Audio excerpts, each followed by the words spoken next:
Да вайны у самую кароткую ноч лета 77 гадоў таму засталіся лічаныя гадзіны.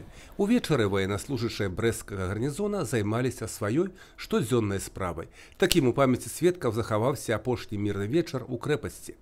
Атмасфера перадваеннага часу ад цэнтральнага ўваходу да плошчы цырыманіялаў.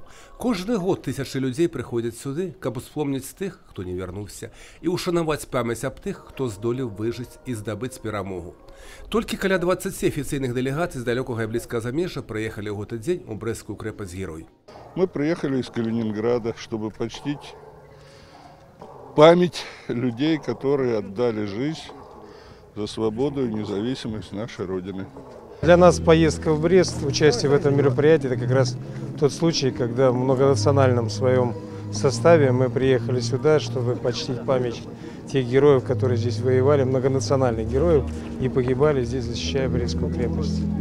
Приехать, увидеть, поучаствовать, ну и передать подрастающему поколению как раз вот этот момент героизма и патриотизма нашего великого многонационального народа. Сярод галоўных гасцей ветэраны вялікай айчыны. Немного іх уже засталося. Таму асабліва важна, пакуль гэта магчыма, убачыць іх, паслухаць і сказаць дзякуй за ўсё, што яны здолелі зрабіць для нас, нашчадкаў. Пришлось взять в руки автомат в эту 15 лет, да, ну, еще где-то 4 или 5 месяцев не хватало до 15. А я, так сказать, уже пришлось в конную разведку в партизанском отряде делать то, что делали многие наши граждане. Вот. Трудно было ребенку не привыкать к этому, так сказать. Пока привык, пока освоил, понимаете, эту военное дело, практику. И ну как вам сказать, и привык уже ко всему, и все видел, и видел, как, так сказать, людей уничтожают фашисты. З вынасу свяшчэннай рэліквіі крэпасці сцяга, які здолелі захаваць абаронцы і не здаць ворагу, пачаліся мерапрыемствы ў мемарыяльным комплексе. Менавіта ён стаў сімвалам беспяротнага гераізму, нязломнай стойкасці і мужнасці цытадэлі, сімвалам нашай памяці. Па традыцыю першай мінуты пачатку вайны воіны-пагранічнікі апусцілі воды Буга вянкі, як сімвал душ тых, хто загінуў на гэтай роднай для іх зямлі і не скарыўся. Сярод гасцей на гэты раз былі і звыш 100 прадстаўнікоў вышэйшага разанскага вучылішча паветрана-дэсантных войскаў. Вайскоўцы з Расіі прынялі самы непасрэдны ўдзел у мерапрыемствах у Брэсцкай крэпасці-героі. Літаратурна-музычная кампазіцыя стала працягам мітынгу рэквіема, памяці аб воінах, паўшых у баях за зямлю нашу. Кіраўніцтва абласной гарадской выканаўчай улады, шматлікія госці усклалі вянкі да вечнага агню. Нашчадкі не павінны забываць з тых, хто бачыў твар у твар жыццё, смерць і славу. Как и все жители нашего города и республики, наверное, это трагическое событие в жизни большого государства, Советского Союза и, конечно, Республики Беларусь.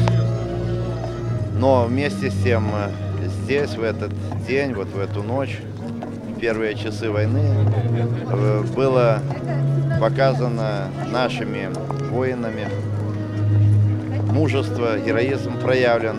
И было понятно, что не удастся уже с первых минут, когда гитлеровские оккупанты пришли на нашу землю, что они ее смогут завоевать. И поэтому это траурный день, но вместе с тем это день, который мы должны помнить, чтить, значит, как память о мужестве, героизме наших воинов.